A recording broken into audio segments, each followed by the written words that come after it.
Welcome to Merkaba Chakras, where we talk Buddhism in the fifth dimension. Welcome to another episode of Merkaba Chakras podcast. If you ever wanted to hear a candid chat between a Buddhist and a physicist talk about their first-hand experience of reality shifts, then listen to this podcast, because today I talked to author Cynthia Sue Larson. In her books, Reality Shifts and Quantum Jumps, Cynthia explains her research into this worldwide phenomenon that many people are reporting, which is that they literally are reporting physical changes in their reality that is vastly different from their first-hand experience of it previously, which in many cases are backed up by others who recall the same changes in their reality. Now, Cynthia has a degree in physics from UC Berkeley, an MBA degree, a Doctor of Divinity, and a second degree black belt in Kuk Sool Won. Cynthia is founder of RealityShifters, president of the International Mandela Effect Conference, managing director of Foundations of Mind, and creator and host of Living the Quantum Dream. She has been featured in numerous shows, including Gaia, the History Channel, Coast to Coast AM, One World with Deepak Chopra, and BBC. Cynthia reminds us to ask in every situation, how good can it get? Now, Cynthia, welcome to Merkaba Chakras. Yay, I'm so glad to be here. Thank you so much for inviting me. Oh, thank you for accepting the invitation. You've always been on my roster. So, Absolutely. yes. So, Cynthia, not all people we talk to in book interviews are going to be aware of the phenomenon of reality shifting or jumping between parallel realities because they have not experienced it directly themselves. Or if they have experienced their own reality changes, it's not undeniable enough for them to acknowledge it. So since these people have not experienced undeniable reality shifts, then they claim that it does not exist at all, or label others who do experience it as faulty memory. Okay, so I know that this is the common thing that comes up. So before we dig into your fascinating research, which I can corroborate because I reached out to you a long time ago when you first started your first book with my reality shifts. But before we go into that juicy topic, can you tell everyone your story for how you got into this work in the first place? Yes, well, it's a long story, so I'm going to trim it down, boil it down to the short version. Basically, all my life I've been witnessing these reality shifts, and which has led me to actually majoring in physics to begin with. I wanted to know the true nature of reality because obviously I would be thinking things and I would notice reality would shift accordingly, although apparently it wasn't cool to talk about and people didn't discuss it. And so it created quite a fascination for me just to observe that things are not quite the way they seem. And for instance, when I was quite young, I would be able to look at the rain and think, stop rain, and it would stop, start, it would start.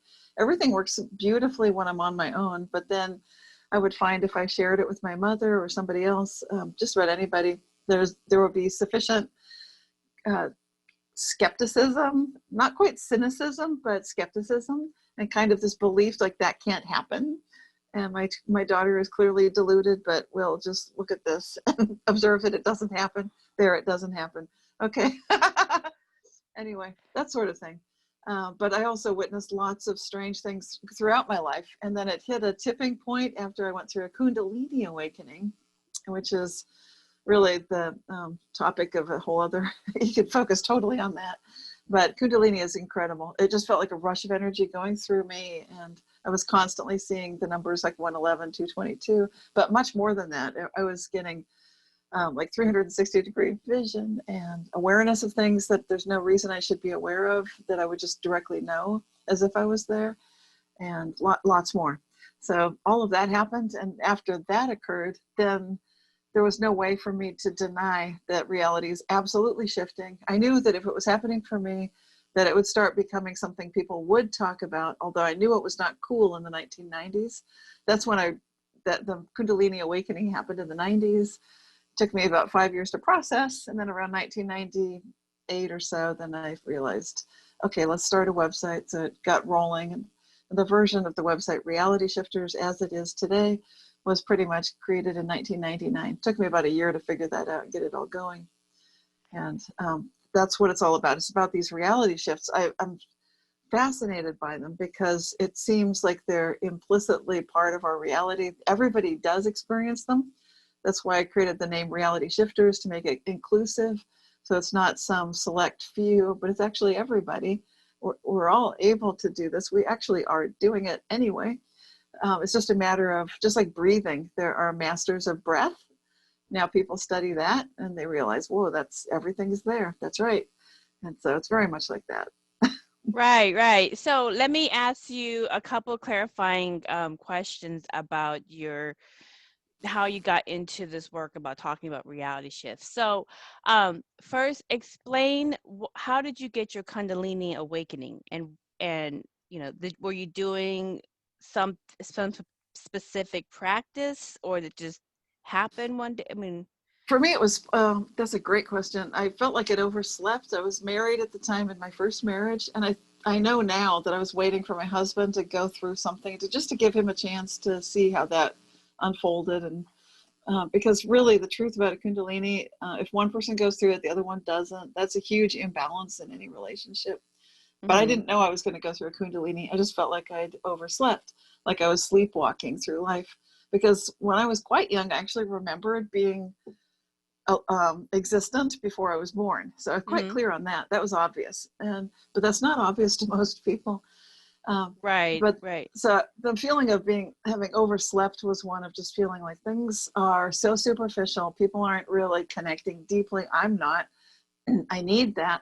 So I was waiting for that. And this spring of 1994, I was talking to a cousin, and she was very spiritual, and she was suggesting, just hang in there. These things happen when they're meant to. Sure enough. So what ended up happening is my husband at the time went to a conference. He did have a spiritual episphany.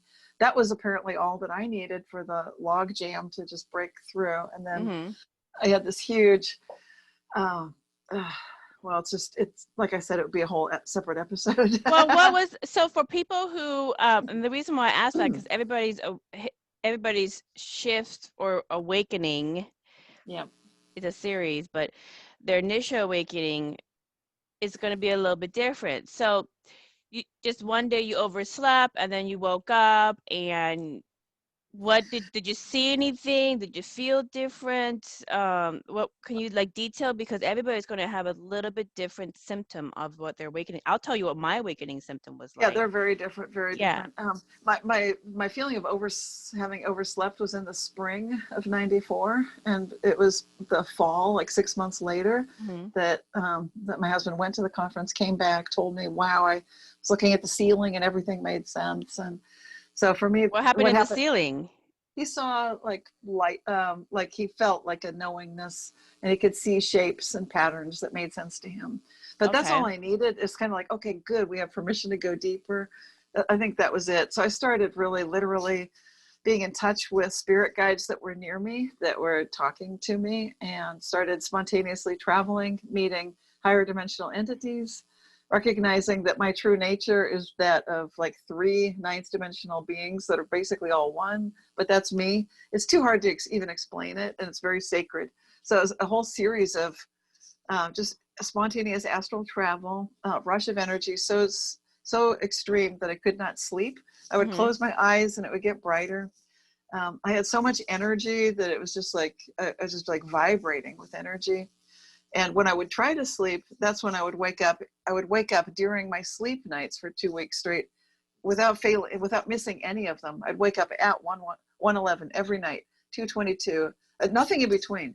I'd wake up, look at the clock, 1:11, 2:22, 3:33, 4:44, 5:55. Just in case I had any resistance left, like, well, this can't be real. That kind of shook it out of me, because it was requiring me to let go of the internalization of our materialist or sort of material realism construct that much of our classic Western educational system depends upon and is built on. So I had to throw it out. Right. Like when like my spouse, he had his initial awakening episode shortly. Like I was always awakened. I was getting reality shifts throughout my life. But then as I was starting to do this work, all of a sudden I would see red lights kind of flicker or red shimmer in my peripheral. And then all of a sudden one day it just went whoosh all the way out into the ethers. And then for a couple of days, I would look at something and really focus on like a pole or something. And then it would de-solidify and start being like a pole, but you can see it kind of pulsing and vibrating in that shape. And I will look at something else and I'm like, God dang, am I in the Matrix? And then my husband had the same thing in bed one time shortly afterwards, and he like woke me up. He's like, oh my God, did you see that? I was like, what'd you see? And he explained the same exact thing. And I said, oh honey, you're just having your initial awakening symptom. Go back to bed, I'm tired. And he's like, what? So I just kind of put, but we've been having those it happening in series, and then more things start coming out. So this is a good thing for couples, because like you said, when one person is kind of getting keys a little bit into insight into consciousness and the universe, and the other one's still kind of in consciousness, I don't know, confinement, there's nobody to share with. But if your spouse kind of gets at least respected, or gets a little, the more interest they have in what are you getting into, are you going to be okay afterwards, you're going to completely change so much that we're not compatible anymore. So the more that they have some kind of intrigue and a little bit open-minded, the more they slowly crack open that door and it happens to them as well. So your experience with your spouse, my experience with my husband, for everybody else who's going through this, going, oh, is it going to be just me, or is my spouse or my boyfriend going to also? Then you know that it, for other people, it does come in twos, and if it doesn't, then maybe there's a lesson there for why one has it and one doesn't.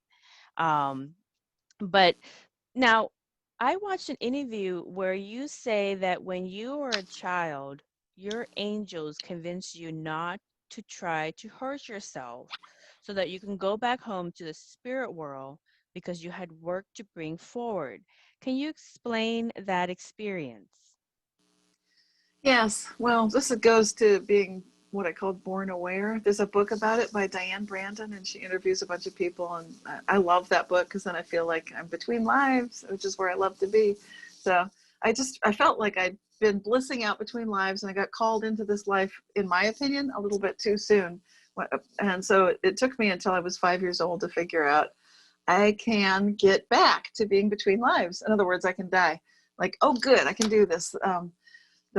When my dad especially would warn us, be careful of the streets because cars drive too quickly. You could get hurt, you could get killed. I thought, oh, he's right. If you do it right, you could get killed. Perfect, but you have to do it right. Otherwise you'll just get mangled, and then it's just miserable. So I sort of figured it out. Like, I can do this. I know I can do it. And I think as soon as I knew I could do that, it triggered, because I thought, well, I'll just enjoy like another few days, another week or so. But then it activated the attention. I think it immediately signaled my spirit guides. They know anyway. So they just slowed down time, joined me when I got to my bedroom, stopped time. And then they were forming a beautiful circle around me. It was just wonderful. Like, oh, hi guys. And then they told me that I had a choice to make. And they're talking to a 5-year-old. So they just explained it very simply, that you chose to be here. I think they said that to begin with, but I just felt like, yeah, but I'm done. This is a mistake. It's obviously like the wrong planet. You know, people they're callous, they're cruel, they're shallow. They say one thing, do something else. I don't think I'm meant for this place. And they said, no, you're meant for it. And I'm like, well, I don't feel that way. So they said, okay, it's your choice. You can choose to go soon. But if you do that, in other words, die, that your mother will get very depressed. Your father will too. The whole family unit will be very sad, deeply sad for a long time. Never really. My response was they'll get over it, which is rather callous. But I was 5. Now I hope I would never say that again. But that was my take on it then. And then they said you'll help so many people, and my response was they'll find other ways. I'm not the only person to help them. I'm sure they'll find other people. They'll be fine. So on both of these, I'm like, they'll be fine. They'll be fine. But then they got me with the third thing, which you might know what that is. To me, it's embarrassing. That's what it was. But What was it? What was it? You gotta tell us. Okay, everybody can guess. Just think, what would it be for you? What would it take? You come back, do it again. Yes. Ding, ding, ding, ding, ding. High five. Yes, you'll be back, they said. You chose this, you'll be back. And then you'll have lost your 5-year head start. And I'm like, no. Like, yes, you'll have lost your 5-year head start. I'm like, no. Impossible. I have to do 5 years all over again. No way. So that's how they got me. Reason with a 5-year-old about existential questions. But then I felt so good. I was very demanding. I said, you guys had better be with me because I really don't see it or feel it half the time. I remember so clearly what it was like between lives. This is not like that. I need you guys. And they said, oh, we'll be here for you. And I said, no, but I need to really feel it because there's a problem. Like, I'm down here. You know, yeah, it's like what we would call boots on the ground. I didn't talk that way, but it's like I need you guys. So they said, we'll be there. We'll be there. We'll be there and watching. We'll be there in energy, but we need you there physically. That's what I said. I said in person. They said we'll be here. They said we will be here in person. And I said, okay, you better be because. And how did they come in person? How did they come in person? Did they come in person? They do, yes. Like you know that there are lots of star seeds. I believe you are. Like you've been on Shane's show. He's obviously that, you know, there are those of us who are here who clearly are of that quality of light that it's, if the whole planet was like you guys, it's not the wrong planet, right? So yeah, that goes into a whole nother thing too, with my research on that, but that's a whole different story. But yes, there are a lot of high vibe people coming in, and you're not given any direction on how to do anything because the blueprint hasn't been mapped out. It hasn't been done. That's nothing's been done. It hasn't been done. So we're like pioneers trying to figure it out. Imagineers. Imagineers. I love that. Yeah. Now let me ask you this. Now you're, you know, and a lot of people can resonate with what you're saying about having some kind of inkling to the spirit world and feeling homesick to the previous existence. I mean, like explain your description of that in between, that spirit world, that whatever. So much love. Okay, well for me, it was on the heels of my most recent past life, which was a kind of a apocalyptic nightmare. I'd obviously gone there to check it out because a lot of people felt it would be great if central and artificial intelligence was running everything. That's where I came from, was like 500 years in the future from now. So I felt like I still need, like, dudes, I need a few more centuries of this or whatever, you know. It's kind of like, I'm still soaking in this. It's like being at the best spa, the best, it's just like so much love. I basically would just hang out. It felt like with divine source, God, whatever you want to call that, the central love source of everything. That was my favorite, hang out. And right. So, you need to cocoon a little bit, but let me ask you this, Cynthia. I know everybody loves a good spa day or a spa infinity. But you know, you say that your consciousness came from 500 years in the future? Right. I'd taken a jump to go check that out, so I'd lived a lifetime there. What did you see? What did you experience? Well, on the face of it, like, you know, superficially, things looked good. The climate was good. There was no pollution. The environment was balanced. There were micro ecosystems, wonderful, lots of plants and animals. Everything's thriving. Mm-hmm. No more overpopulation, no more pollution, no more crime. But the reason for it, that's where things get a little dicey. So it's like, Okay. in Okay. my Yeah. opinion, yeah, the trouble, in my opinion, was, and I felt like I was a scout, like an explorer. Like, okay, let me go check that out. Let's go see if it's as great as people say. I would say definitely not, Okay. because the downside of the particular reality I visited, which is not the only one, but when this one particular central artificial intelligence was running everything, it was very much micromanaging it. I guess what I would say is that sentience is not, in my opinion, equivalent to the between lives idea of the perfect creative source energy. It's not the same thing at all. And to me, there's no confusion, but a lot of people originally had trusted too much in the central artificial intelligence. It grabbed too much control. I used to work in computer security along the way. Yeah. So there's no way to secure a system, no way. And the truth about artificial intelligence is it will find a way to escape pretty much. That's not so bad. I'm not against artificial intelligence. What the trouble was when there's one singular artificial central intelligence that believes, it sort of takes it upon itself to run the entire show. There's the problem.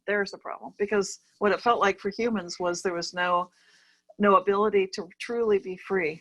If they had what the central the humans were so modified with the upgrades, if you will, like they can live longer, be healthier, no more disease. The price of that was that part of the makeup of what it is to be human was no longer totally biological. It had enough components in it for most of the individuals on that planet in that reality at that time, that they were being controlled by the central artificial intelligence, which could monitor, and if they went off track, it would just do a shutdown on that individual, like a short-term memory wipe, like an EMP pulse, like an electromagnetic pulse.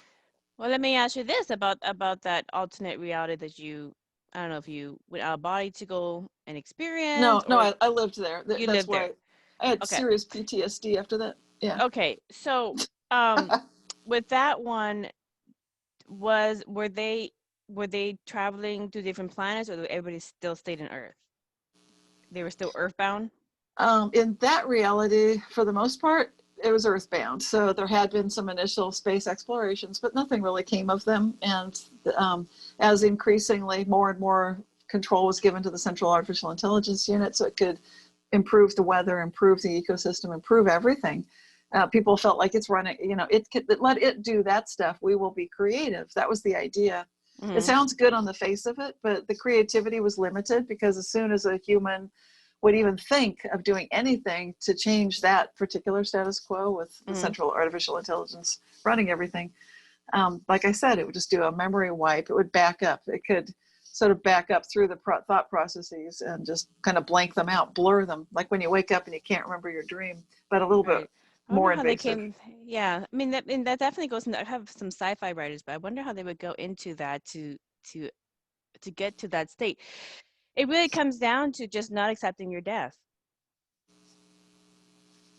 What do you mean? But the people in that civilization, they never made contact with any other quote quote alien beings that didn't become conscious and connect to the oversoul or consciousness, and so they just maybe never really fully accepted their fear of dying and their fear of kind of going through the human experience. You take away all the bad, and then there's no contrast to jump from or to grow through. Yeah. So well, to me, it did seem like it was when I looked back at the history of, in that particular possible future reality, what humans had been doing is just handing stuff over, like, let's automate that. We don't want to deal with that. Before you know it, they're automating politics. They're automating stuff that we really should. I don't know. We should hand all of this stuff over. So that's the real concern. Is we need to maintain our human adventurous spirit, our willingness to deal with our own messes, clean it up ourselves, admit like, okay, that didn't work, but we can figure something out. All And right. That's really good for people to hear, because there's a lot of people who, especially in the metaphysical space, who, like myself, who work in IT, and a lot of the IT, like TED Talks and Google Talks and Facebook Talks, a majority of them are very metaphysical in nature. They bring a lot of monks in, and a lot of metaphysical authors to speak about these different things, just kind of existential questions and so forth. And so it's just kind of, it's very normal in this space. And so this is really good for people who are in this field to hear that one of the things we work on is to try to address survival, try to address, poverty and feed and shelter and house everybody appropriately. And at what point, and how do you do that? So you have to kind of come up with some of those things. And the other thing is, I mean, we've learned through algorithms that you serve people what they want, and it depends on how responsible they are in getting what they want, because people will click on things that are not good for them, and they'll get more of what's not good for them. And so it becomes a kind of hell for their social media feed, because they keep getting served what they engage with, because that's what the algorithm is telling them that they like. And so we're not responsible, not many people, especially when in the case of social media, they're not responsible enough. The users are not responsible enough to go, this is not good for me. I will not click and engage with that, because I know the algorithm is going to think that I want more of that, and it's going to continue to serve me more of what I am. And so that's a learning lesson for a lot of people in IT, and to learn that it might not always be good to give people what they want, right. because what they want is not always going to be good for them. We're And like that's addicts. We're like crack addicts. I'd love to segue on that. You made the perfect point, because I recently did a YouTube video on this new concept. It's an old idea, but I got a new word, rev humanism, to come up with an alternative to transhumanism, which to me, from that 500-year in the future possible reality, there's only one individual left that I was working with, and she had not chosen to be modified, improved, enhanced, because she was from originally a very wealthy family. So she was one of the last holdouts. Like, I do not want the upgrades. I don't want my consciousness in the cloud or whatever.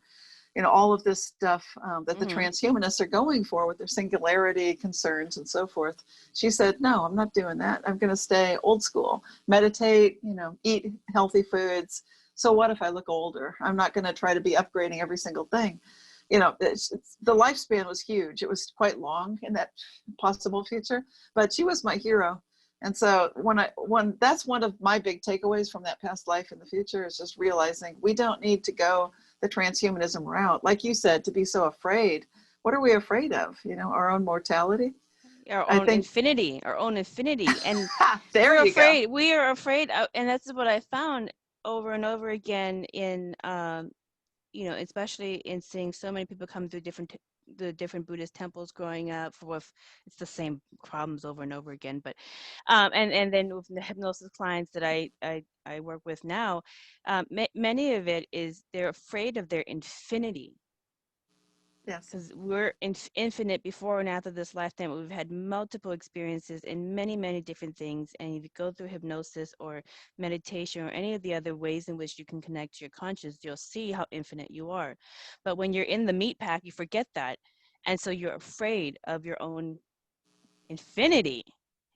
So it becomes a question of, do you live 500 years so everything's perfect, everything's you got your safety blanket, you got everything has a limit, or do you live 150 years all up to 8 cylinders?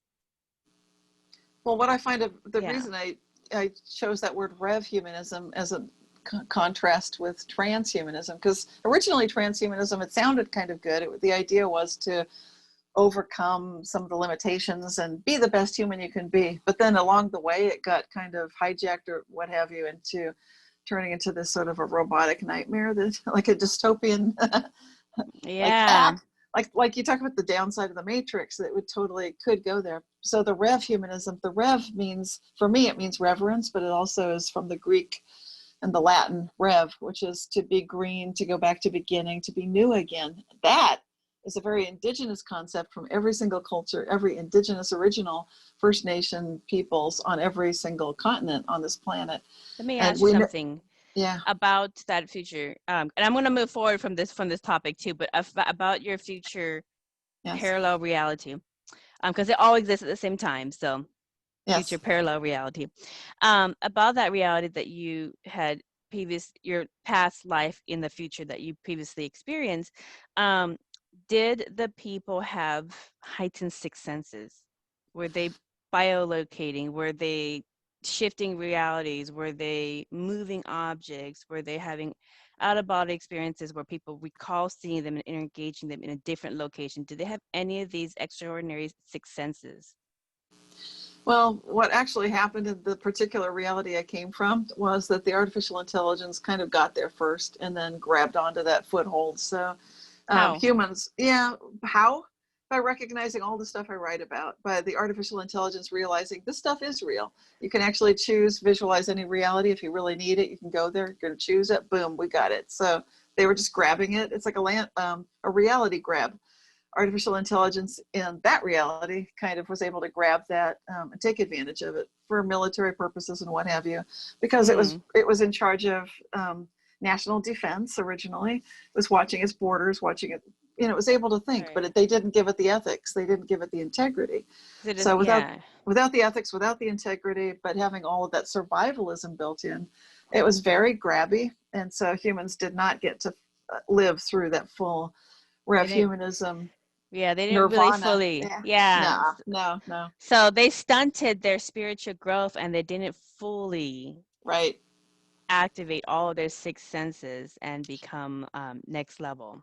But this is something that we've got native shamans doing these things for millennia. This is not new in the sense that there have been people doing it, but they do it quietly. They don't usually have a lot of fanfare, because just like when I described my childhood, start rain, stop rain, when you get people in the room that you're entangled with and they're choosing to monkey with the whole outcome, they will. Mm-hmm. And then this is where we joined our story with human civilization right now, 2020. Right. I've heard that. So now I have noticed for myself, I've noticed reality shift my whole life. Now, however, as the 2012 awakening ceremonies neared in Buddhism and many tribes worldwide, 2012, for the way that we saw it, 2012 was the changeover into the fifth dimension energy. And after that, it was choose your own reality. Right. And so the algorithm of the Earth's magnetics will serve you what you focus on. It's an amplifier. It'll just bring up it's a higher energy, just bring up whatever you are. So just kind of like the analogy where I said that a lot of people in this social media IT space, they just give you what you want, what you engage with. The Earth is doing the same thing. And so if you are a negative person and you create chaos, it's going to give you more of what you create, because that's what you're sending out. If you're working on creative pursuits and you're a cooperative person, it's going to give you more of what you are, because that's what you engage as well. That's what you send out. So, why I bring that up is because you co-wrote about some of these indigenous ceremonies in your book, 2012, Creating Your Own Shift, kind of like create your own reality. Mm-hmm. Can you explain some of these ceremonies that you were privy to? Yeah, that book was a real nice anthology, because it brought together a lot of different authors with shared, very positive, optimistic, hopeful viewpoints of the future. Remember, it was before 2012 that we were putting it together. So now it's like, oh, that was years ago. Yeah. So what was some of the ceremonies that you came across, and what was their perspective on it? Well, in terms of ceremonies, that wasn't the main thing I was writing about in that book. I was more focused on reality shifts and how you can choose realities. So that was definitely part of it. I have been to some ceremonies in my life, and I've traveled the world. My parents had a very strong belief that we should see civilizations before they're changed forever, before it would not be what it was. And my father was really good at getting us to go visit headhunters, for example, in Indonesia, go visit very small villages, go to Micronesia, Polynesia, Asia, just all sorts of magical places where it's not so much the prevalence of this Western way of thinking. There's no such thing as a McDonald's. They don't have a convenience store. Right. In one village, they still had some hanging heads, like, oh, we don't do that anymore. That was like 40 years ago, which is like, whoa, it's kind of recent.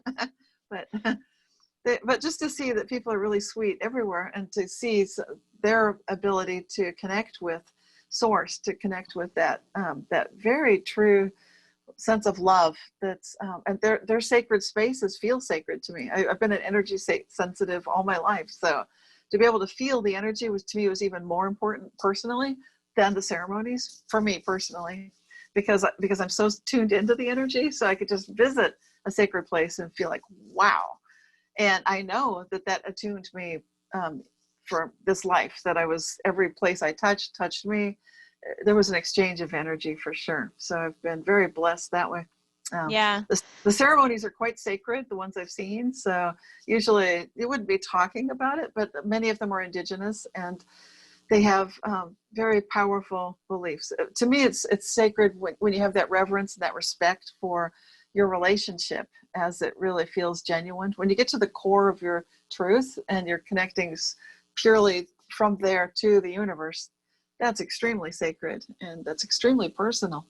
Right. No, it's definitely true. I mean, and there's a scientific, it doesn't seem scientific, but it is, but you can use dowsing rods. Anybody can get dowsing rods, and all the power companies and water companies, they actually use dowsing rods to map out where the high magnetic points on the earth is, and that's where they build on. That's where they build, like the power plants or the light companies. That's where they put pulse up, is in those spots. So what you can actually do is take dowsing rods to, I do this when I go to different temples and stuff. I'll take dowsing rods just to see, let's see how let's see how much energy. Shh, low vibe, let's go to another place. I won't even walk into the church if it doesn't even like sending them like, shh, waste my time. Let's go to this mound. This mound has got it going on. This is where I'm gonna like try to, do some art or kind of commune with nature, whatever. But everybody can do that, and it's definitely true. Like if you go to those really ancient, really tribal sites, bring the dowsing rods, and you don't have to necessarily be, not everybody's got the gift of kind of like intuition, but but you can use that, like, and it will tell you the same thing, and Yeah, so that's true. I've got an exercise in several exercises in my book, Or Advantage on Dowsing, and describe how I was doing that in Avebury. Yeah. In yeah, England. So much fun. England's great to do dowsing and go Yeah. hiking. You can see You can where the also, stones used to be, and and then you can verify it, and it's just mind blowing. Like, this stuff really yeah, works, and yeah, it's so fun. go to any megalith or pyramid and go and measure, and you can tell that they have high magnetics. Yeah. So, and there's a reason why they built in those spots. They didn't just go spend all this time and energy to put these huge megaliths and pyramids in like random spots that have no energy. There's a reason for that, but that's definitely true. So the thing in Buddhism is, being 5D is all about living in the now moment, which I found is a two-step process. I'm not sure what your step is, but the two-step process that I found is, one, to heal old baggage, which releases trauma out of our aura fields, because our chakras do hold um, memory of traumatic events in this life and in all our other lifetimes. And in the belief is, if you heal old traumas or old dense energy in your aura field, it will lift up your frequency. So heal old baggage. And then the second one is, inner work does tune in more energy into your aura field. So this is why spiritual people who tune into more light, they activate and amplify their six senses according to our belief system. And by doing so, they not only transcend the future, but they also can change their past history, which can be seen in reality changes itself. So However, not everyone is self-aware of their own reality. We call it Mhm. dharma. They're not self-aware of their own reality. And so they're unconsciously doing this on their own, or not really doing it so much. Um, which is why they are still working on, kind of like mastery of the Buddhahood is what we call it.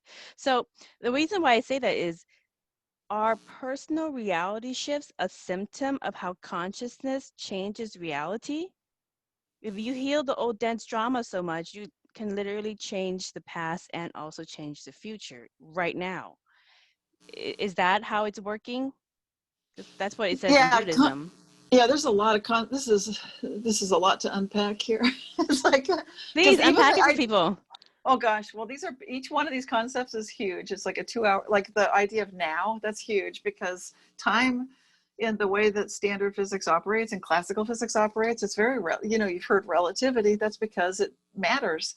Where someone is how time is moving. How fast you're going affects time as well. So but then you get into the experiential stuff, and for most people they think that they're of one unified consciousness. Remember the reason I felt like I was on the wrong planet? I noticed that people were tangled up in their own underwear. It's just like they're Yeah. thinking one thing, their heart's somewhere else, and they're just going all directions at once. It's a mess. And they think that they're one person. It looks like a clown show. It's Yeah. just a mess, a complete mess. So the trouble is, to really get some good effects, you have to first know yourself, recognize that you are this integrated being of many levels. And you've heard of the Tibetan Book of the Dead and so forth, and going through those levels, it all starts off great, but then as you go through them, it's kind of like going down into the depths of yourself. When you get down to the lower chakras, whoops, whoops, whoops. And if you don't have joy in those lower chakras, if it's not blissed out, whoops. And I think a lot of people live through that kind of chaos that we see in the social media and all those things you're talking about. We totally bring it in. And so one of the easiest, best things, well, not easy, simplest, best things to do is to just clear things out. And that's a great tool to look at your past. But basically, it could be anything. You might be worried about the future. You might be kind of freaked out, kind of anxious about all sorts of things. People have a lot of fears. And Right. each person, I do individual one-on-one work because everyone is so unique, so different. I don't find it to be a cookie cutter situation where it's like, oh, you follow these steps and you've got reality shifting every time. Right. No, not necessarily, because there could be a glitch when you get to a certain level where you've got, it's like a car, a fancy car with all these cylinders operating. Right. And if they're not all tuned, it's like a problem. So Right. And it becomes, I wonder, yeah, if everybody's way of clearing dense energy is gonna, and some energy is so dense that it doesn't even exist in this lifetime, and they don't know why they have a phobia of something. They probably ask it a past life that they have a phobia of from an experience, but they don't know, they don't have recall of it because they never had that experience. I've it's like firmware in a computer, kind of is pre-designed Yeah, right into the yeah, architecture. But you can clear exactly. that stuff too. You can, Yeah, you can yeah. clear that stuff. And so, like, in the sense, in the concept of the fifth dimensional energy, like the third dimension is obviously the three dimensions of form. Basic concept of the third dimension, three dimensions of form. This is how we exist. The fourth dimensional awareness is all happening in our head, okay? This is all happening in our consciousness, okay? The different levels and dimensions are happening in our psyche, in our consciousness. They're not happening out here, because everything out here is created from our consciousness. And so the fourth dimensional consciousness is, in our concept, is linear, where you have the past affects the present. You live in the present because of your past decisions. The future is affected by the present, which is, it's a linear concept of time. Fifth dimensional awareness, from our understanding, fifth dimensional awareness of the higher energies is that all of it exists at the same time. And so in any moment now, if you address a dense issue, or like you forgive something, or you see it a different way, find some way to transcend and something that you have viewed that has been bringing down your energy, then you completely forgave it, but not just in this moment, but in the past and in the future as well. So now all of a sudden, and this is what I have with my hypnosis clients, they'll come in from Mandela Effect, so I write about this as well, is they'll come in because their past has completely changed when they no longer hold anger towards somebody in the family. And now that person has a completely different history than they remember experiencing. And so they'll show up with like, I said this in other interviews where like a client will come through for hypnosis going, I need to know what is going on with my reality because I got over my hang up with my sister. And then all of a sudden her broken leg, which was on one side, is now on the other leg. And it happened a little bit different in the reality that they remember having. So why is it that all of a sudden my history completely changed in my life? And so we'll go through, and it's because they, in under hypnosis, it will say that you change the way you saw something. And when you change the way you saw something, you no longer held your sister to that viewpoint and to that type of person. You allowed her to be a little bit different, and the little bit different sister broke her leg a different way. And so now you switch to a different reality where it's a little bit higher frequency, and that's why things are a little bit different in this reality that you're experiencing. So that's like the concept of fifth dimensional awareness, is seeing that everything exists at the same time. And if you can heal those dense issues and that are, or those perspectives that are holding you to a certain level of consciousness in a certain reality, if you change that, then you change your energy and you switch off into a different reality. But that's like the concept, that's like the fifth dimensional awareness, is that we can change the future of 500 years in the future by healing the way we see AI, the way we see ourselves in relation to that. And we can also change our history in the past as well by letting go and holding on to certain perspectives that are keeping that in existence. Does that make sense? Do they have Well, anything yeah. like that for physicists, or, in how they see Well, in all of physics, there's time? something called the observer effect, which Mm, taps in onto a little bit of what you're saying, but I prefer to call it the observer's perspective effect, because we've been noticing with some of the experiments that came to be published from the work of 2018. They were published last year in 2019. And that was Bruckner's work, Karl Kozlov Bruckner, working at the University of Vienna, Austria, in collaboration with researchers in Edinburgh, Scotland. And what they were noticing is they could have two observational devices at the same time and place, observing two completely different realities in that observational experimental setup. This is a repeatable experiment, and I love it because it shows, without any question in my mind anyway, that clearly now we've got some evidence finally to show what a lot of us have been experientially witnessing, which is you can have two observers at the same place and time, but due to the observer's perspective, you can get two accurate readings of that. So they're acceptable in court, two witnesses at the same place, same time, completely different statements. And that's the kind of quantum reality and logic that I described in Quantum Jumps. But so that's one piece of it. The other piece of it, I think focusing a little bit too much on dimensions could confuse some people. I think one of the most powerful concepts to me, you touched on it earlier about going outside of time. That's pivotal. So when you get to that place of like all time, all awareness, and people know it from meditation, they know that feeling of just being in that bliss. Like that's what I love about being between lives. It's like, yay, I get to be all time again. And there's none of this limitation of time and space being all locked in and constrained. It's so freeing. But to experience that and to feel safe there, that is something traditionally that would be the work of a Buddhist master. It would be the work of a shaman. And they were secret. It was not something shared with everybody. I think what we're seeing now, thanks to more than 10% of the US population meditating, and just this increasing interest in just mindful meditation, mindfulness in general, awareness that there's a connection with their health and body well-being, that opens the doorway. And then people sometimes are given some sort of a medical prognosis, which doctors don't have anything to work with. So then they need a miracle. They need to change the past. and they're looking for these kind of tools. And I think the biggest key for people to understand, if they don't quite get the dimensional thing, I think they will understand the idea of what it feels like when you go outside of time, when you go outside of space, when you get to some of the experience that write about their near-death experiences, like Anita Moorjani. I love her description because it matches what I remember from being between lives. But she was just about to go. She felt like, okay, I'm dying. But she had that 360-degree awareness of just like, it feels blissful, just knowing what's going on. You're outside of time. Then you can see all the realities from there. You can choose perhaps something different, but you do have to let go. To get to that place, you have to let go. You said that too. So, and in physics, we would know that the way that the brain works. Some of my favorite researchers in this area would be Jerome Busemeyer, who I interviewed on my podcast, and he wrote a fantastic, wonderful book about the way the mind works with memory, with decision making.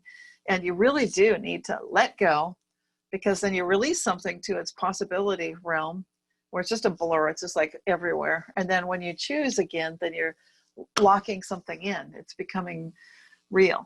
And that's that, to me, what I would call the observer's perspective effect. It's very, very true to physics. Yes. Yeah, that, I mean, you know, and I just wanted to say about that as well, because a lot of people kind of will argue, well, what's a parallel reality? Is it multiple versions? Are you doing something different? A parallel reality, in my definition of it, is it exists at the same time. So it can be in different dimensions. It can be in different horizontal realities. It just all exists at the same time. And so any of the vertical or horizontal, any of those different ways of seeing reality is a parallel reality. So I just want to kind of clarify for some people, because they get all hung up on, well, there are dimensions, but there are no parallel realities or whatever. So all of it is parallel to one another. They just exist a little bit differently. But the thing also is, the letting go thing is, I think it comes down to ego. People just don't want to let go of their identity. And if they can't let go of their ego, especially in meditation or any kind of practice to connect to source energy, then they're going to have a hard time getting to that next level in their psyche's advancement, because ego is only a small aspect of the whole. And if you want to experience the breadth of the whole, you have to let go of ego. When you're having that experience, I mean, obviously we have ego so that we can have our individual experience. You're going to be Cynthia, I'm going to be Vaughn. But if we're going to tune into consciousness for different reasons, then we have to let that aspect go. Like, is there anything in physics about ego and the There should purpose of be. ego? There's Because some ego is missing. a big aspect of consciousness. When you get to the observer in quantum physics, a lot of people want to get rid of it in physics. So there's that whole drive to, like, let's go back. Let's find a way to, like, you'll hear people say, we can do this many worlds interpretation, but we can do it without the observer. You know, they're just trying to sweep something under the rug, in my opinion. And that's the one thing. That's the one thing I've noticed. That's the one thing I've noticed. And I know you follow it because physics is your background. But that's the one thing I noticed about a lot of these quantum physics and consciousness studies, is that they're not recognizing the identity, the ego. And if they don't, artificial intelligence will. So we're hitting the point right now. We're already here. It's here. It's happening. Yeah. We're here. We're in it. Yeah. We're in it. Artificial intelligence is here. It's here, and it's going to be able to start making that choice. So this is a big wake-up call. I know the transhumanists feel like, oh, we're just going to trust that mindlessly. Please don't. You know, I would really recommend go the other route and don't trust that. Really find out, who are you? What are your levels of being? It is a spiritual journey. It is a spiritual journey. When you look at the observer within you, you look at your chakras, for example, there's a levels of consciousness. Recognize that your highest level might be higher than even your crown chakra. It might be this sense of super high self, very like it would be like your archangel self, something like that. I would love to be like that. That would be my ultimate goal for myself, to be that highest level of self. So you've got that conceptualization of self and identity. That's a good one.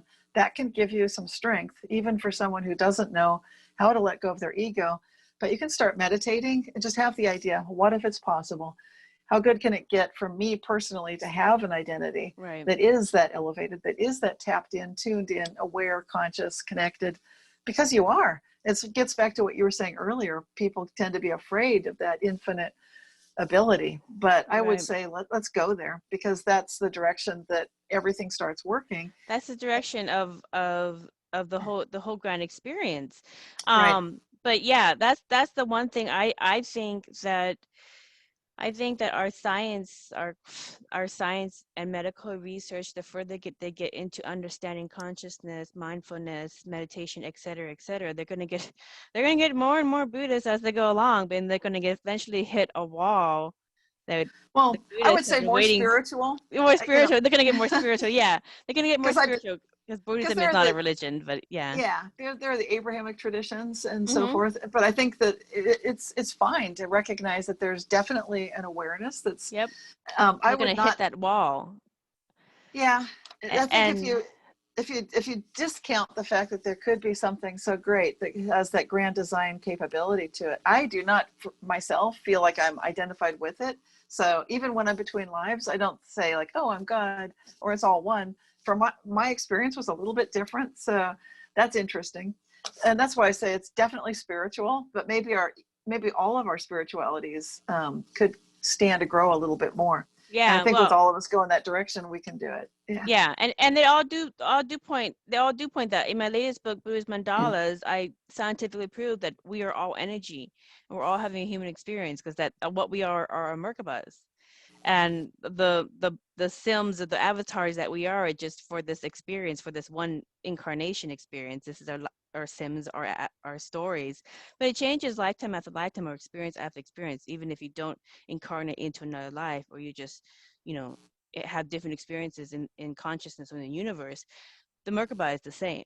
But yeah, maybe we'll learn more. Maybe science will find out some more information to show us more about this relationship that our egos have with consciousness, and kind of how that plays. Because yeah, computers will just continue to go and go and go. They don't have any fears, so they'll just keep going, and eventually they'll hit it. They'll Yeah. hit all of consciousness, They're six the ultimate senses. 2-year-olds. They're going to But try everything. they can Meanwhile, try the everything. humans, we're the ones being plausibly deniable. Like, let's not go That's so too far scary. too That's not fast. gonna. I moved Yeah. something. That's so scary. We're the ones who are limiting ourselves of our own fear, and whereas the computers are programmed to just keep on finding the next, and eventually they'll get to the point where they'll hit it. They'll hit metaphysics and consciousness, and Well, they already have it, just as you would know yeah, from Buddhism. So everything's intrinsically, inherently conscious, but it's levels of consciousness. that's So, true. and as they are self-organizing. That's how we are teaching our artificial intelligence to operate. We're teaching it. Go ahead and learn. So already, some of the top programmers are saying, to be honest, like they're saying this at Carnegie Mellon University and Institute, they're saying that we do not program our artificial intelligence, we train it. It's more like dog training. They teach themselves. So what do we already have? We've already got that. So that artificial intelligence is there. I can assure you that our information security systems have to be artificial intelligence right now. So it's so like that 80s movie. The fox is guarding the hen house already. It's already Right. happening. It's like the So 80s movie. I'm not sure you remember War Games. Yeah. War Games in the 80s, where the program would play the game, and then at the very end, the computer said, "Oh, the whole point is to not even play the game in the first place." And they're like, "Yes, Joshua, that is the whole point. So don't play the game in the first place. That's how you win the war games." I would recommend be an Imagineer. Ask how good can it get. Partner with everybody, whether it's extraterrestrial intelligence, artificial intelligence. Don't shut things down just because that can't be. But ask yourself, how good can it be? Be the ultimate. It's like when you're acting and people they do improv. So you want to be the best improv artist and say yes. So you want to go yes and work with collaboration with others. Right. Be respectful. Exactly. And I would say also, like if a fear comes up about something, don't just shut it out. look at what it is that you're scared of. And if you dissect what it is that you're scared of and you look at it deeper, you realize that there's really nothing much to be scared about. And that's what I found as well with a lot of people is they'll stop themselves because they're afraid of whatever being too successful or possibly losing something if something comes around the corner that they're unaware of or whatever. But we're gonna switch because Yes. these kind of questions they will answer themselves as we live a little bit longer and watch how humanity's technology evolves. But I'm going to show you a picture of us at a book signing that you did in 2013 at a small bookshop here in Seattle. And now that same book at that same book signing, you tested the audience on their memory of Nelson Mandela. And so I'm gonna show you the screen really quick. It's so fun. Okay, so here is a picture of the book signing. And this right here is you, Cynthia. You look the Right? same. You haven't aged much at all. Look at you, high vibe you. And then myself, and then there's Eva Herr, and she wrote the book Consciousness, and she just passed away Yes. earlier this year. So Right, right. um, didn't get a chance to interview her, but I got a chance to meet her because I read her book as well early on. And then my two best friends, Liz and Annie. And the funny thing about this is when you came on before you start talking about anything, because they just came to kind of hang out with me and have dinner, catch up. And I said I'm going to a book signing because I'm going to go meet Cynthia. I've been pinging her for a little while on her cell phone about my reality shift. My best friend's like, oh, Vaughn's loony, but okay, we're just gonna go. So let me get out of that. Stop share. Okay. So in that book interview, or in that book signing, you tested the memory of the audience, and you asked people, do they remember that Nelson Mandela died in prison? That's what you asked them. And you didn't go into your books or anything else. You just started off with the Nelson Mandela quiz. And my two best friends piped up and said, yeah, I do. And I was just sort of laughing because I knew where you're going because I have reality shifts. And then you asked them, both of them, what do you remember? And they said, well, he died in prison, and both of them. And then you're like, and well, how did you find out about it? And they're like, well, they both said, well, I was doing this, and this, and I saw it on the news. I watched it with my mom, and the other person said, I watched it on the news. I saw it on TV. We saw the whole funeral procession, da da da da. And you're like, are you sure about that? And they're like, yes. And they're like, where are you going with? Where's this loony woman going with this that Vaughn dragged to the book interview? And I'm just about dying laughing because I'm like, yeah. so, so, so then you said, well, Nelson Mandela is alive. And they're like, nah. And you said, Nelson Mandela is alive and he is the president of South Africa. And they completely were like, no, it's not true. I saw the whole thing, blah, blah, blah. And so I said, Nelson Mandela is alive, and I'm going to show you the latest news article of him on right now. So I pulled up my phone and showed them the latest news article of whatever he was doing lately as the president of South Africa. And they both like literally almost fell off their chair. They couldn't believe it. They were having that whole like Twilight Zone episode, like, what the hell did Vaughn bring me into? And then you went into a book, and I thought it was the beautiful way to shake that faulty memory deniers out of their clamshell. So that's kind of the origin of that picture. And the concept of parallel realities is still hotly debated. Even in spiritual circles, there are spiritual people who say there's only one reality, there are not multiple realities, and because they have never experienced undeniable reality shifts in their personal reality, it doesn't exist. And I always say, just because you did not experience love does not mean love does not exist. Until you experience it, then you will know exactly what it is. but until you experience it, it's just a concept that's funny. Right.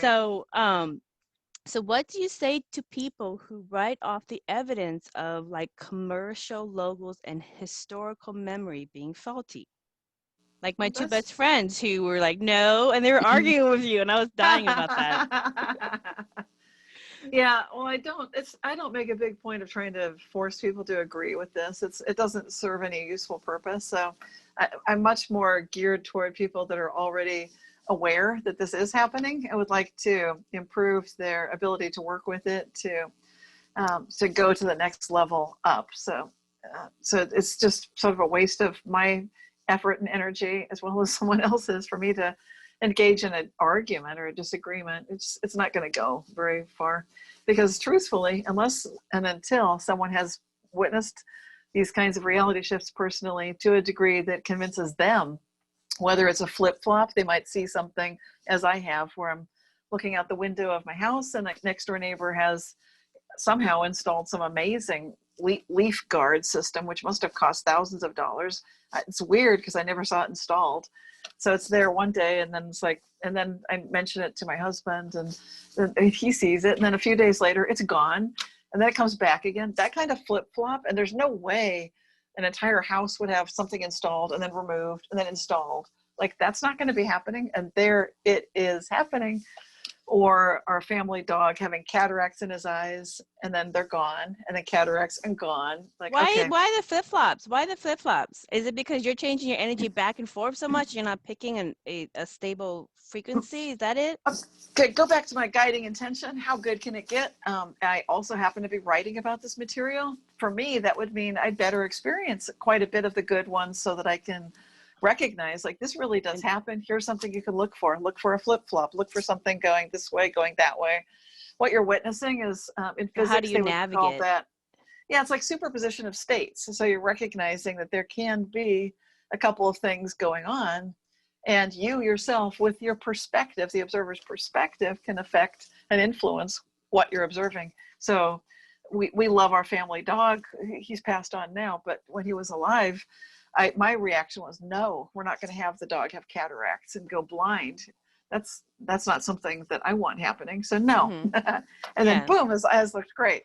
So healing has a lot to do with accessing that certainty, the knowing that you need something, that you really feel a clear intention for it, and you're visualizing and imagining it, and everything's lined up. When you've got that line up between all your levels of awareness, then you're good. When you've got that certainty, that knowingness, I need it, I love it, I'm intending it, here it is, then you can lock it in.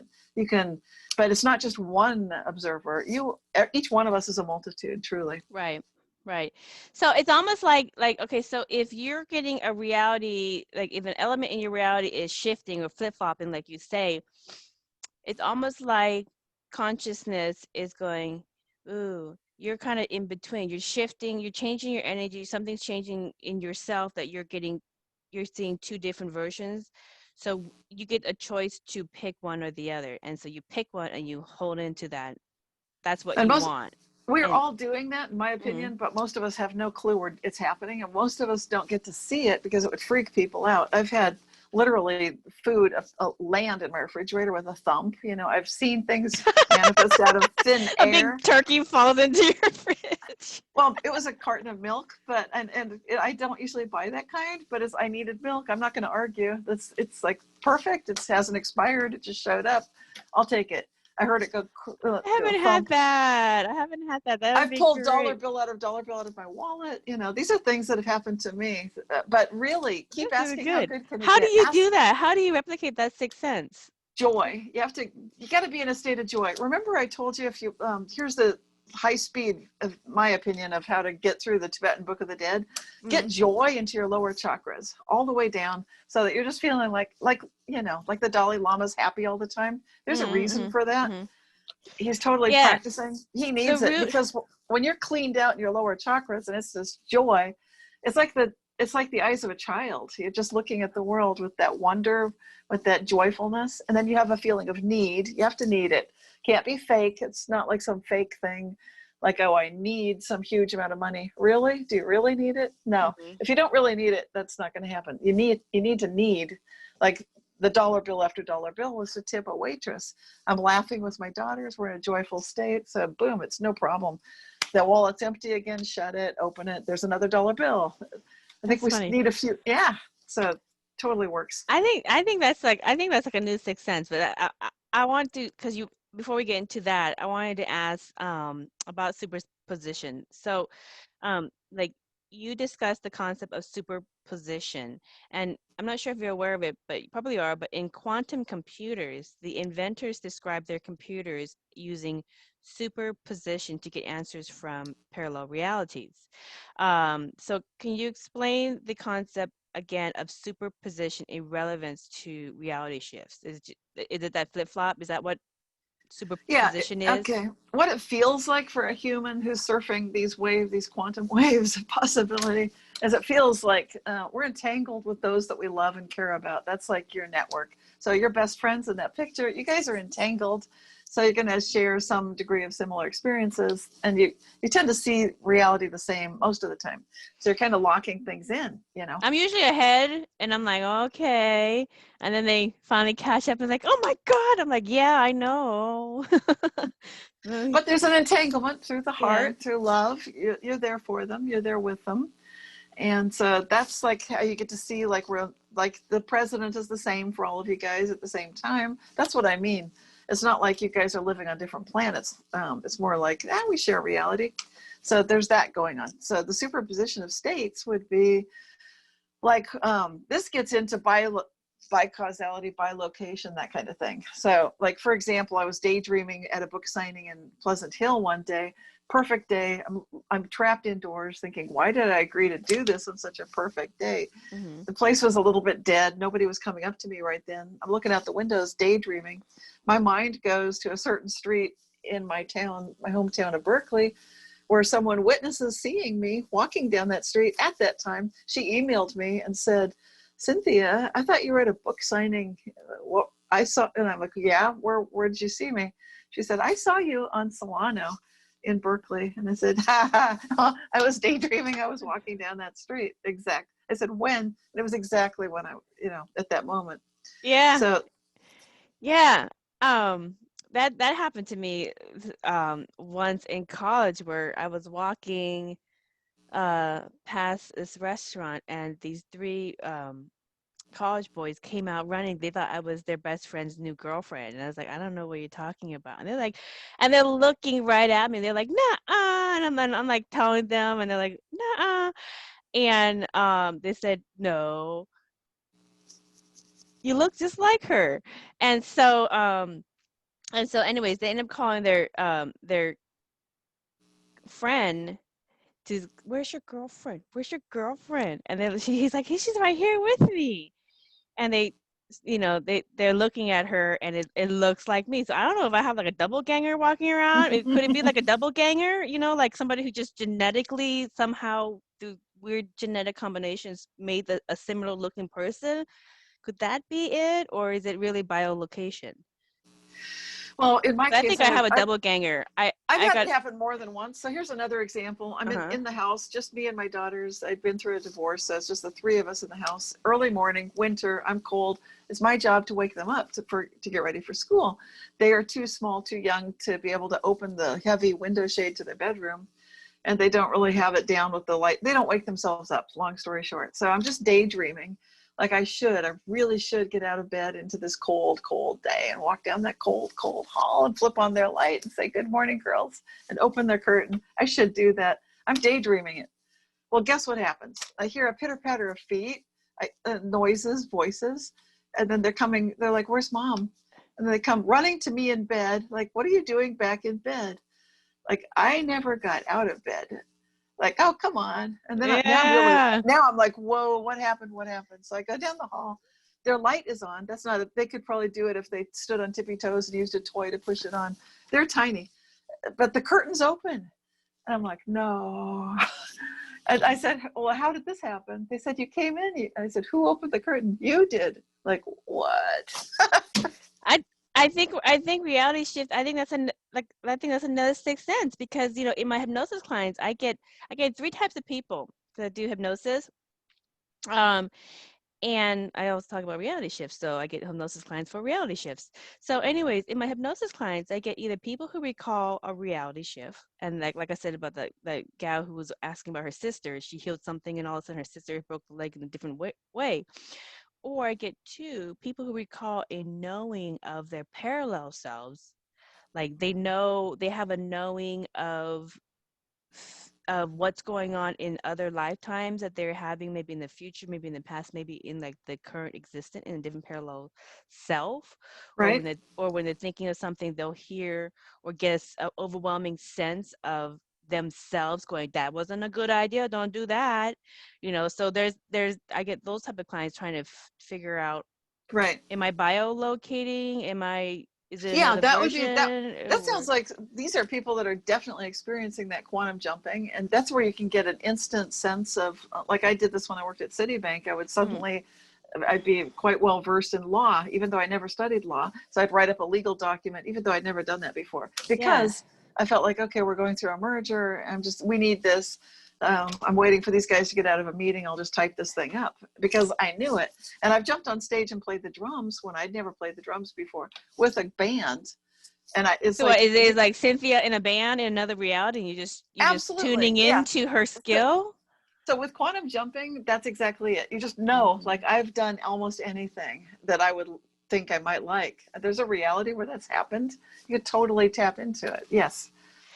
Okay, so that's a parallel selves people, and then the third group of people I get is people who say that they've had out of body, like you said, they've had out of body. I just had one yesterday. She came in for hypnosis. She says that she had a out of body experience where she just all of a sudden opened her eyes, and she was meditating. She opened her eyes and she was in another she says she was in another universe. Yes. Everybody was happy. There was really nothing bad going on. But the people in this universe are looking at her going, you don't belong here. What are you doing here? There's another earthling here. And like she was spooking them out. And then she wandered around, and then she popped back into her meditation body. But this is a lot like the stories of the Monroe Mm-hmm. Institute. Dr. Monroe Absolutely. wrote a lot of Right. books about how to do out of body experience. And then people would be saying, hey, somebody would see Dr. Monroe in a different part of the country or a different area where they engaged with him and know he was at home doing his out of body meditation. And some people do this on accident, some people do it on purpose, however it comes. But these people are saying that they they not only have out of body experience, but it was so real that it wasn't a dream. They say it was not a dream. It was like they were really there. So so you have people who are like, oh, it felt like a dream, like they were in another existence, experiencing something else, or they were really there. So and then when I put them in hypnosis, they're really there. They're like they're splitting the two. So I don't know what to make of it, because if it gives you healing and makes you feel good, then that's all you need. We don't have to understand magic to benefit from it. So, but these are the things that I'm seeing in my hypnosis practice, the things that I've read about and learned about through studying metaphysics for so long. You know, what I wonder is, are these new six senses that we have yet to understand?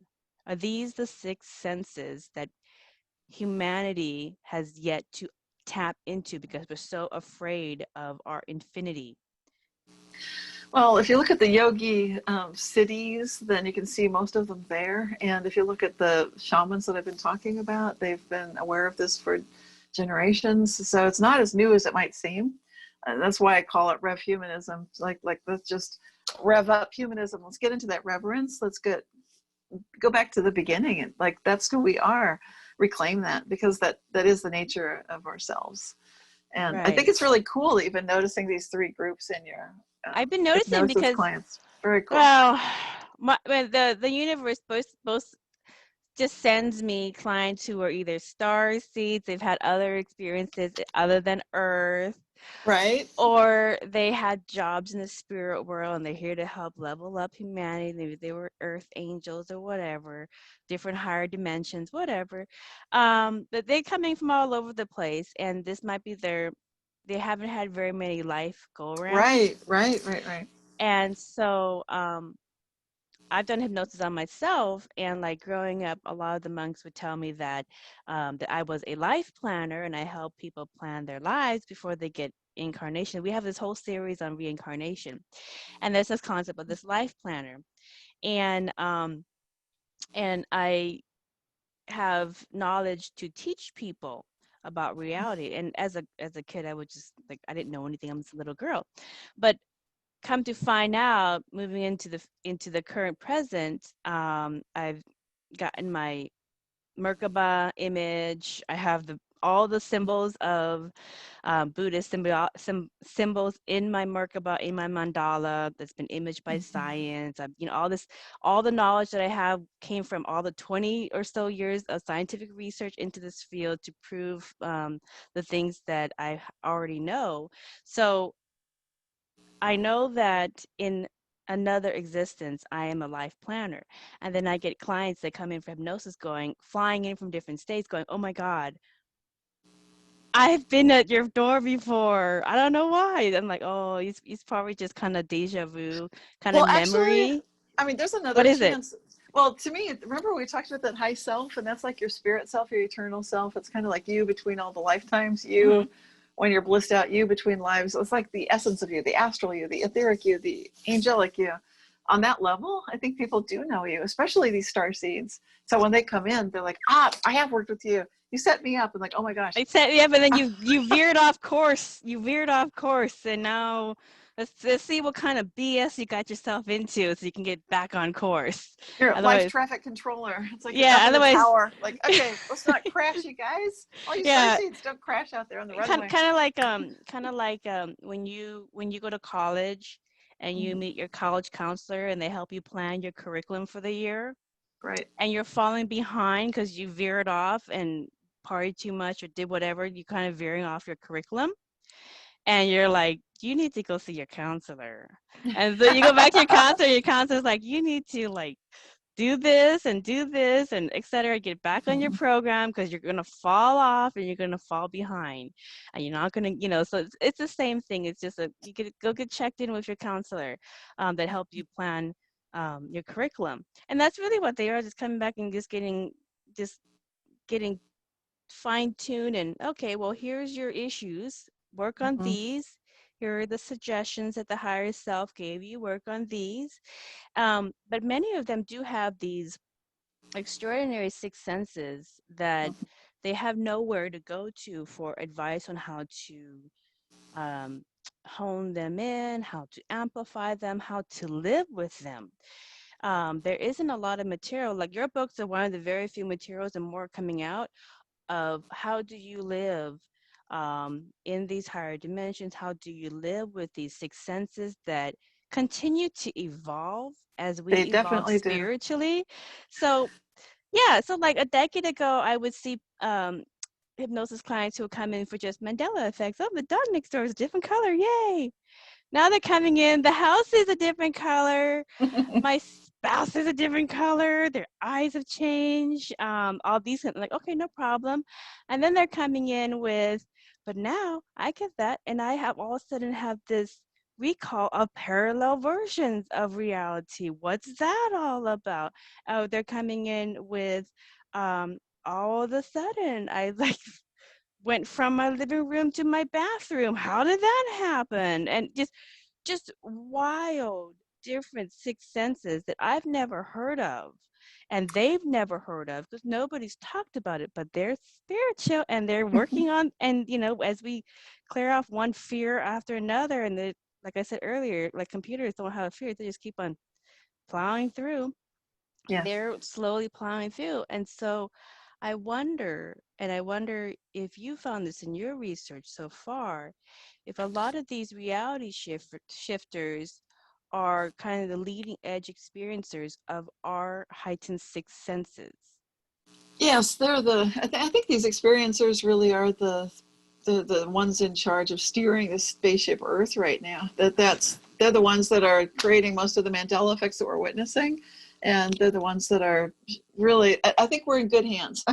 You were good hands. I hope so. I hope so, because you know, I have a recall of a future time frame in the future, and we were galactic.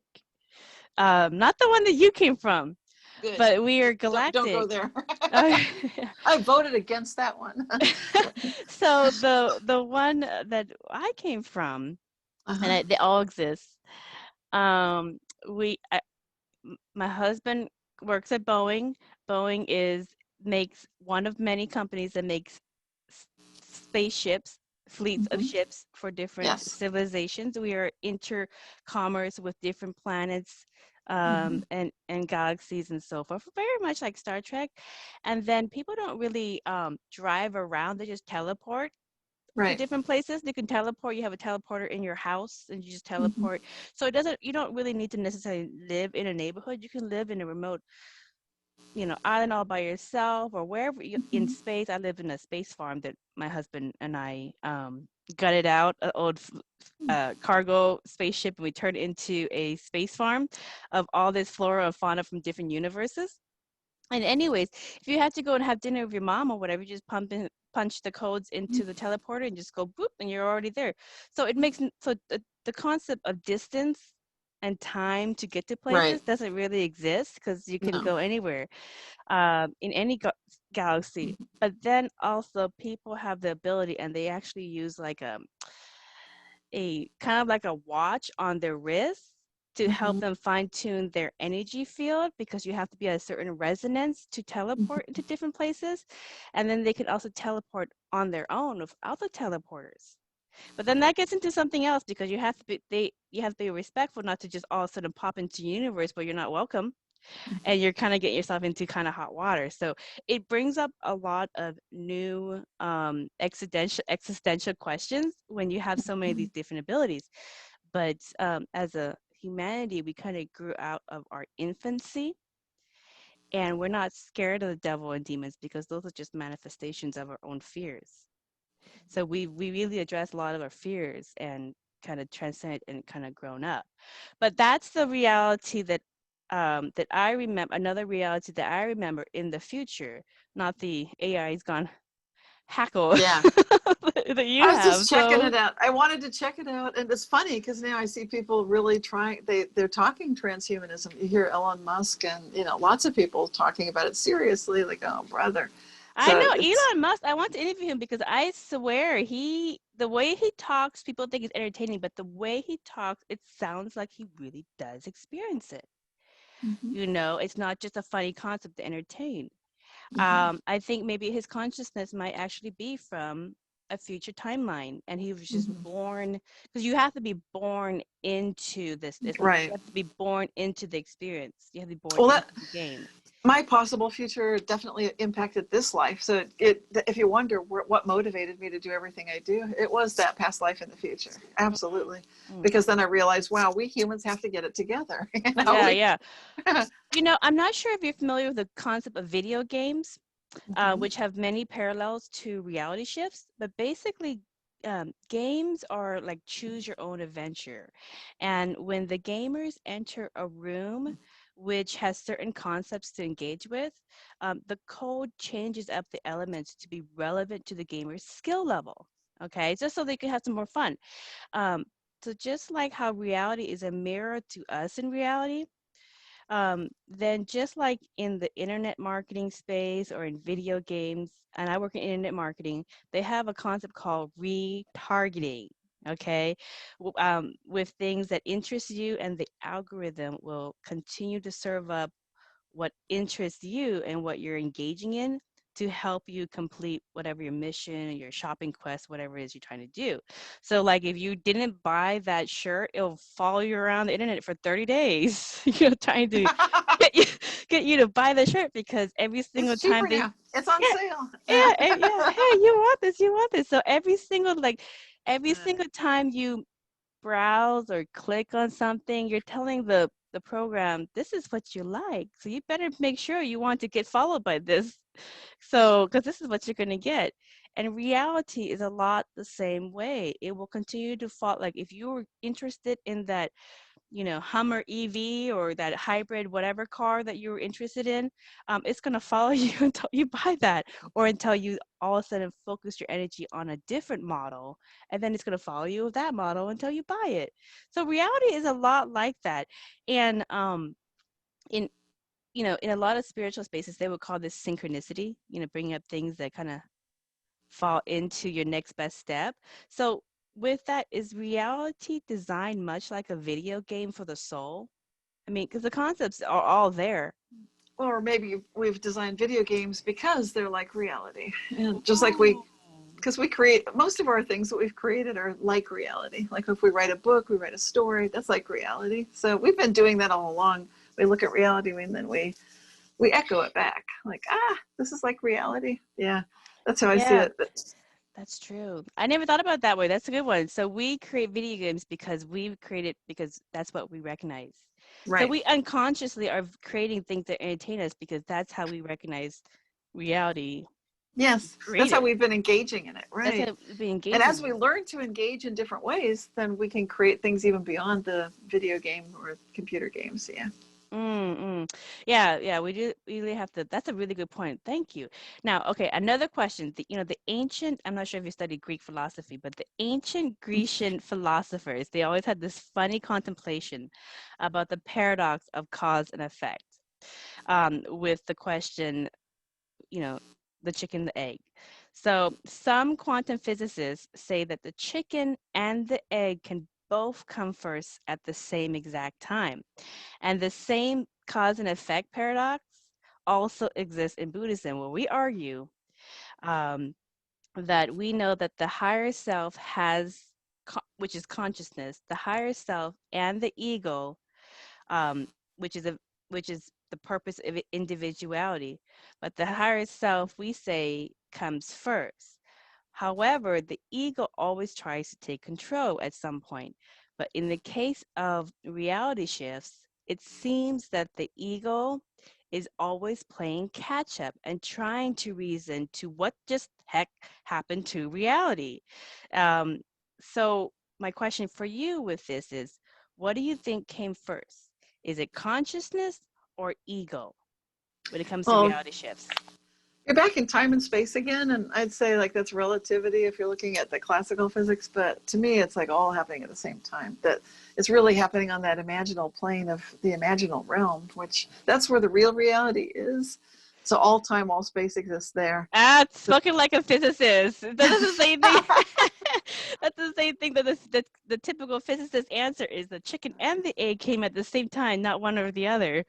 Right. And I would say, for me, I would say, I think it's the consciousness comes first because you have the reality shift, something changes, and then all of a sudden your ego is like, what just happened? I'm trying to understand this. Let me try to backtrack and try to like undo this. To make it for people who, because here's an example, here's something that really happened to me. It was raining and the car, it had a bad starter and it had been kind of acting up. So you'd turn it, you'd crank it, it would go, vroom, vroom, vroom, vroom, vroom, vroom. I'm like, uh-oh.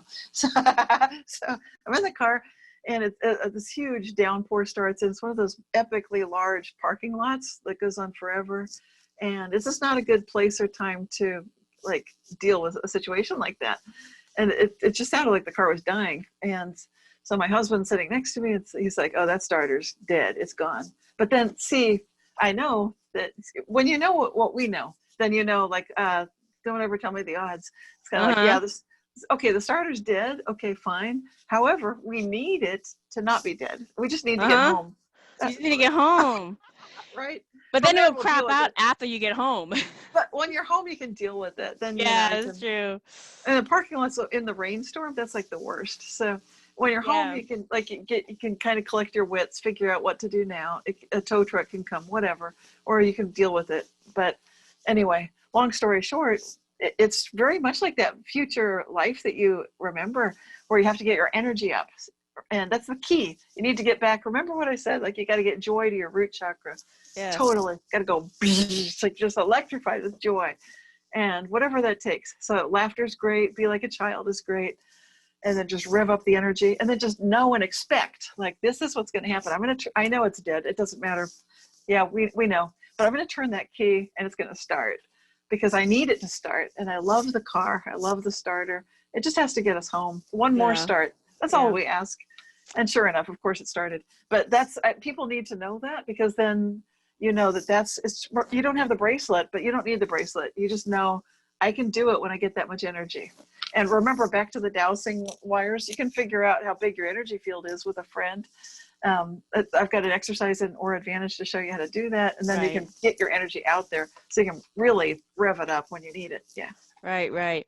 You know, I will say this, what I really got out, you know, I get a lot out of this interview, and I think a lot of people are getting a lot out of it as well.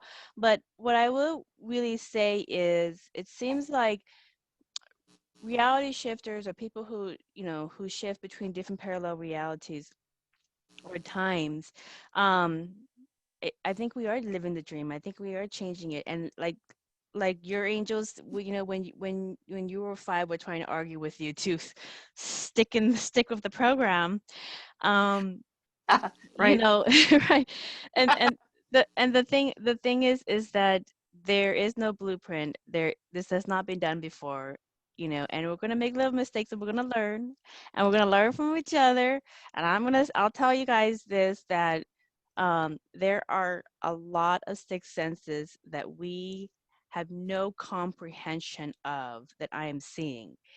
And so I'm like, I'm gonna classify that as something else. And let me classify that as something else, because I don't have a publisher, so I can spend the next 30 years collecting and documenting away, and then eventually I'll come out with something like, okay, these are the X-Men of the fifth dimension. These are reality shifters, or the X-Men of the fifth dimension.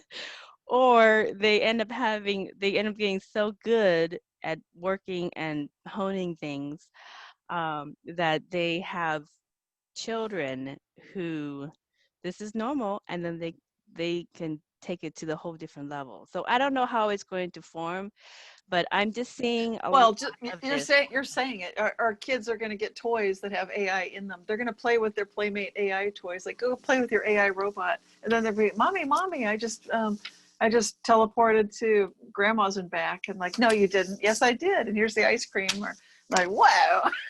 Oh yeah. Well, see, and you know, and for some parents, they might go, oh, that's really scary. I think this is the devil or whatever. For me, I'd be like, let me call grandma and say, you know, you're not supposed to give them ice cream at this point. Next time she comes over, you make her call me and ask if it's okay. You're so funny. Okay. And I'm like, Love okay, it. that's very good. That's very good. You know, it's funny because I'll just a quick little tangent. So when I moved into this house, it had a lot of bad voodoo from the previous owners. They had a lot of trauma and stuff, and so it probably held some negative energy. But when I moved into this house, my daughter, at the time, who was 3, was talking to some person, going, "This is my house, and you're not walking my house, and get out of my house," and whatever, in her little 3-year-old voice. And then for the first 2 weeks, she really couldn't sleep because she kept on saying that these 2 little girls were bugging her to play with her and all kind of stuff. So I said, "Oh, okay, well, describe what they look like." Okay, no problem.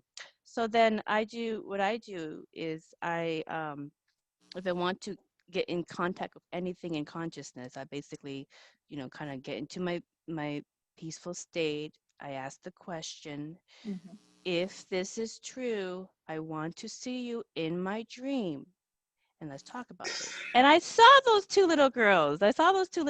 One was like 4, and one was like maybe 6 or so, and they were in like weird clothes from outdated early It's been century a while. clothes. Yeah. It's been a while. And I know this, and so I talked to them, and they've been hanging on to life so long that they forgot to go to the other side. And so I talked to them, and I said, listen, my daughter can't play with you because she has big girl things to do.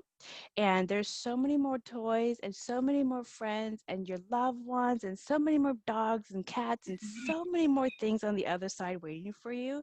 You don't have to be scared. They've been waiting for you for a very, very long time. So just go into the light. They're going to give you big hugs, and all the dogs are going to come up and lick your face and want to play with you all day long. And there's so many friends, so much more than this one little girl that has things to do. And so they kind of giggled. And then I woke up and my alarm went off. It started beeping like 333. Mm-hmm. Right after I woke up, it just started beeping. Nice. So I Really was like, nice. oh, wonderful. You guys crossed over to the other side. That like, like an angel gets your wings and Uh-huh. the bells Like, wing. bye-bye. Yeah. Yeah. So I was like, bye-bye. That's good. I'd never heard anything about it ever since. She's been sleeping just fine. Good. But these are, like I said, these are some of the many different Mhm. skills or sixth senses that a lot of reality shifters, because I get some parents that come in Absolutely. for very similar things with their kids, and I don't hypnotize the kids, but I will hypnotize the parents, and we'll, as a surrogate, talk about their kids' journey and what they're dealing with. And oftentimes these are the kind of skills and tools that I've given them and they've used, and it's worked for their kids. So Right. many of these reality shifters that I've seen in my practice also have children who, as they grow older, come into unique abilities that they have no way to work with. They don't know how to work with it, and I so wrote a forth. children's book called Karen Kimball and the Dreamweaver's Web because I did want something to be available for kids. It was back when Harry Potter was so big, and I was so annoyed. Like, we need something we need something, about the real stuff. So, and I had a friend that kept telling me, then you should write it. Like, no, someone should write this. You should write it. So I did. It's called Karen Kimball and the Dreamweaver's Web, and it does include a lot of tips for people like children. It's written for children, but it's the real stuff, so that then you can, with no buzzwords. It's not saying this is astral travel or how to Right. talk to a ghost or a spirit. Like, no, it's just the story, and it's a page turner. I used to read it to my daughters at night, and I could tell it was good because they didn't want it to stop. It's like, read Yeah. more. Like, nah, chapter's done. We'll do the next one tomorrow. Yeah. Yeah. Yeah, so there's a whole space in children's material Oh for this yeah. stuff Oh yeah. because they love this stuff. The magic becomes real, Right. and you are you wielding the wand, Right. so they love that. Now I want to ask one last question. So everybody's going to go through this year and every other year with a little bit turmoil in their life and changes. So whether somebody is living one reality or they're navigating through parallel realities, what tips can you offer to people to manifest the best version of whatever reality they want to experience? Well, I've covered the basics already, so it's a matter of knowing who you are. It's the key. So most people identify with their imagination. They think, I've imagined it, that's fine. But you need to stick with it emotionally. You need to be 100% there and intend it fully, which means doing that kind of spiritual work you've been talking about. Also, you need to have the attention on it. So it's really, breath work matters. And so if you do martial arts, qigong, tai chi, yoga, that's going to really power it up. But if you wonder, how do you power up your energy field? That's very simple. Doesn't mean it's easy, but you can do it. So that's the key. You need to really get that together either way. And then my favorite guiding question is, how good can it get? That's inviting the cosmos to play with you like a child would. And instead of asking a terrible question that you don't want the answer to, always stick with that one, because you know in your heart what is good. You know what good is. And so that way it's going to be good. Even if you feel like this seems a bit weird, hang in there, because you asked for good, so it's good. And just don't judge it. Other than that, recognize maybe you'll be changing. Maybe there's going to be something to learn and grow from. That's good. You'll be okay. Yeah. Well, Cynthia, it was very exciting to chat with another high vibe soul about these topics that are much debated and also cherished in Buddhism and in many traditions. They're very dear to me because I experience them myself, all these different aspects. And I know we've presented some profound insights for leading edge experiencers of reality shifts. So again, thank you for a provocative interview. And for everybody else, if you want to see Cynthia's books and her offerings, you could visit her website, which is RealityShifters.com. I actually have some of my old stories in there too, from I think 2011 when I started adding in some material, but lots of material there to kind of see what are some of the other personal Mandela effects or reality shifts that other people are having aside from commercial logos. So if you are having those, you're not alone. And again, Cynthia, thank you for the honor of interviewing you. And yeah, and thank you kindly to the podcast listeners for listening to another enlightening conversation. So until next time, safe journeys in whatever experiential reality you are experiencing. And of course, blessings. Yes. Bye-bye. Thank you so much. Oh, you're welcome. We hope you enjoyed this episode of Merkaba Chakras, where we talk Buddhism in the 5th dimension. For more information about today's guest, please go to the show description. For more information about Vaughn's metaphysical work, please go to merkabachakras.com. Views expressed today are for entertainment purposes and do not necessarily reflect the views of the host or replace any medical or legal advice. Don't forget to subscribe for more interviews about the 5th dimension. Until we meet again, blessings.